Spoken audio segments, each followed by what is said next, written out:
IIT JEE और NEET की तैयारी करने वाले बच्चों के लिए काफ़ी इम्पोर्टेंट क्वेश्चन यहाँ पर हमने रिप्रेजेंट किया है।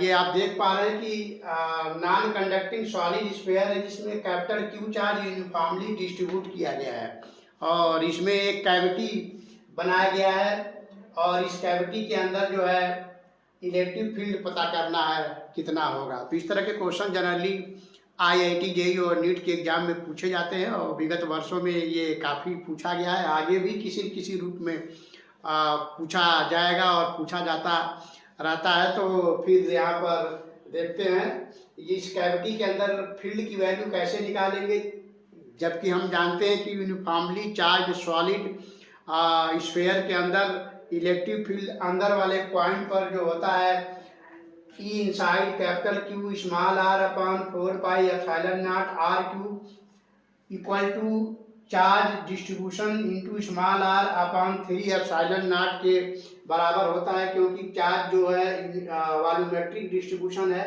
वॉल्यूमेट्रिक चार्ज डिस्ट्रीब्यूशन की वैल्यू कैपिटल Q अपॉन 4/3 पाई r क्यूब जब इसमें रखेंगे कैपिटल Q के जगह पर, तो ये अंदर वाले किसी भी पॉइंट पर यहाँ पर या यहाँ पर या यहाँ पर या इस कैविटी के अंदर भी कहीं किसी पॉइंट पर इलेक्ट्रिक फील्ड का वैल्यू का जो फॉर्मूला होगा वो charge distribution into small r upon 3 epsilon not के बराबर होगा, जहाँ r less than capital R है। ध्यान रखना है कि ये नॉन कंडक्टिंग सॉलिड स्फीयर है, तभी उसमें यूनिफॉर्म चार्ज डिस्ट्रीब्यूशन हो पाएगा। तो ये कैविटी में कोई चार्ज नहीं है, फिर भी इसके अंदर इलेक्ट्रिक फील्ड होगा और इस कैविटी के अंदर जो इलेक्ट्रिक फील्ड होगा वो रो ए अपॉन 3 एप्सिलॉन नॉट के बराबर होगा। जो ए जो है दोनों बड़े वाले जो बड़ा वाला सॉलिड स्फीयर है और कैविटी का जो सेंटर है, इनके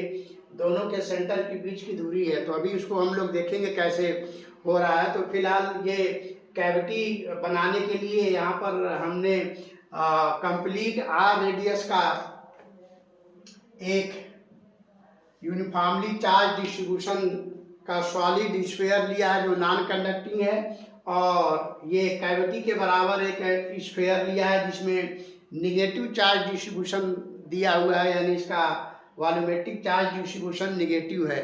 अब इस निगेटिव चार्ज डिस्ट्रीब्यूशन वाले smaller solid non conducting sphere को, जो कि यूनिफॉर्मली चार्ज है, इसको उठाकर जब हम यहाँ रखेंगे तो अपने बराबर जो है पॉजिटिव चार्ज को ये कंपनसेट कर लेगा, यानी उसको गायब कर देगा। इस प्रकार यहाँ पर एक कैविटी इस तरह से बन जाएगा। तो इस निगेटिव चार्ज डिस्ट्रीब्यूशन वाले नॉन कंडक्टिंग सॉलिड स्फीयर जो कि यूनिफॉर्मली चार्ज है, जब उठा के हम यहाँ रखेंगे तो यहाँ पर पॉजिटिव चार्ज डिस्ट्रीब्यूशन को ये निगेटिव चार्ज डिस्ट्रीब्यूशन कंपनसेट कर लेगा और यहाँ पर कैविटी बन जाएगा। तो इस कैविटी के अंदर हम यहाँ पर देख पा रहे हैं कि दोनों सेंटर के बीच की दूरी ए है, इसको वेक्टर ए से रिप्रेजेंट कर रहे हैं, और हमें यहाँ पर कैविटी के अंदर इलेक्ट्रिक फील्ड निकालना है। तो इसके सेंटर से ये R1 स्मॉल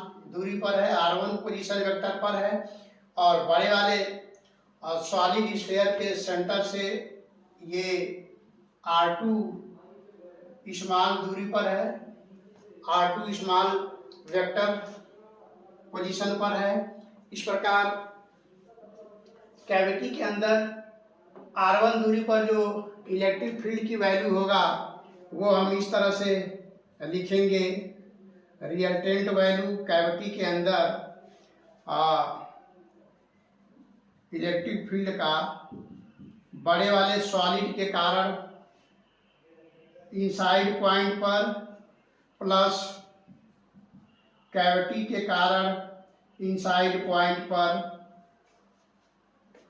इलेक्ट्रिक फील्ड की वैल्यू रखेंगे इनसाइड पॉइंट पर। अब चूंकि ये वेक्टर है इसलिए इसको वेक्टरली रिप्रेजेंट किया जाएगा। तो जो बड़ा वाला सॉलिड है उसके सेंटर से R2 दूरी पर पोजीशन वेक्टर R2 पर, और ये पोजीशन वेक्टर R1 पर स्मॉलर सेंटर से, और बड़े वाले सॉलिड स्फीयर के सेंटर से R2 पोजीशन वेक्टर पर यहाँ पर इलेक्ट्रिक फील्ड जो कि कैविटी के अंदर है निकालना है, और दोनों सेंटर का बीच का जो ये पोजीशन वेक्टर है वो वेक्टर ए से दिखाया गया है। तो यहाँ पर बड़े वाले सॉलिड स्फीयर के अंदर जो इलेक्ट्रिक फील्ड की वैल्यू होगा वो small r upon 3 epsilon not होगा, और प्लस इस solid smaller solid negative charge distribution वाले स्फीयर को जब यहाँ पर रखेंगे तो इसके सेंटर से R1 दूरी पर जो इलेक्ट्रिक फील्ड होगा वो minus rho into small r1 upon 3 epsilon not होगा।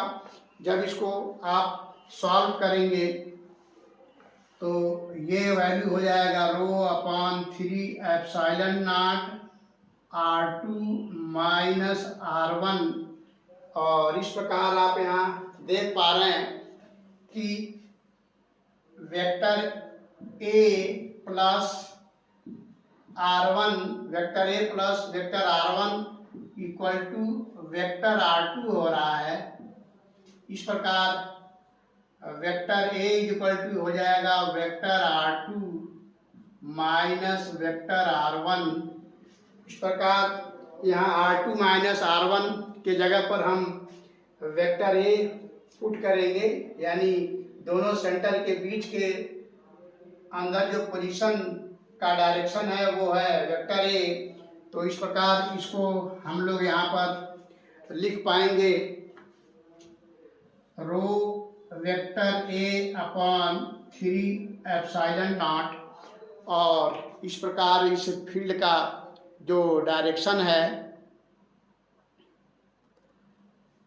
वो दोनों के सेंटर के बीच में जो पोजीशन वेक्टर का डायरेक्शन है उसके अलॉन्ग आ रहा है। तो यहाँ पर जब इसको हम उठाकर यहाँ रखेंगे तो यहाँ पर ये कैविटी बनेगा। तो कैविटी को यहाँ बनाते हैं और यहाँ पर ये होगा, जब इसको उठा के यहाँ रखेंगे तो हमारा कैविटी बनेगा ये, और दोनों के सेंटर के बीच का ये चार्ज डिस्ट्रीब्यूशन है, और जब इसको उठा के यहाँ रखेंगे तो अंदर चार्ज गायब हो जाएगा, क्योंकि ये पॉजिटिव चार्ज है, नेगेटिव चार्ज के कारण ये कैविटी बनेगा। इस प्रकार दोनों के सेंटर का बीच का जो पोजीशन वेक्टर है वो A है। तो इस प्रकार इस कैविटी के अंदर जो फील्ड का डायरेक्शन होगा वो दोनों के बीच के पोजीशन वेक्टर के डायरेक्शन में होगा, यूनिफॉर्म होगा और नॉन जीरो होगा। इस तरह से इसको इस तरह से दिखाया जाएगा।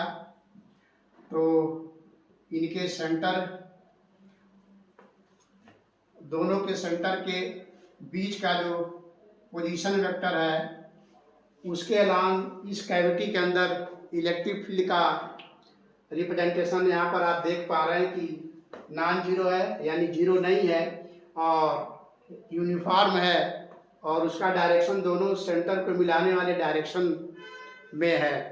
अब अगर ये सॉलिड कंडक्टिंग स्फीयर होता और इसको आप चार्ज देते हो, इसके अंदर कैविटी बनाते, तो कैविटी के अंदर इलेक्ट्रिक फील्ड जीरो होता। लेकिन ये non conducting uniformly charge distribution है, इसके अंदर अगर आपने कैविटी बनाया है तो कैविटी के अंदर इलेक्ट्रिक फील्ड जीरो नहीं होगा। इस तरह से रिप्रेजेंट किया जाएगा, और यहाँ पर एक ऐसे इलेक्ट्रिक फील्ड नॉन जीरो और यूनिफॉर्म हो रहा है, यानी कांस्टेंट हो रहा है, और दोनों के सेंटर के मिलाने वाले डायरेक्शन में, पोजीशन वेक्टर के डायरेक्शन में हो रहा है।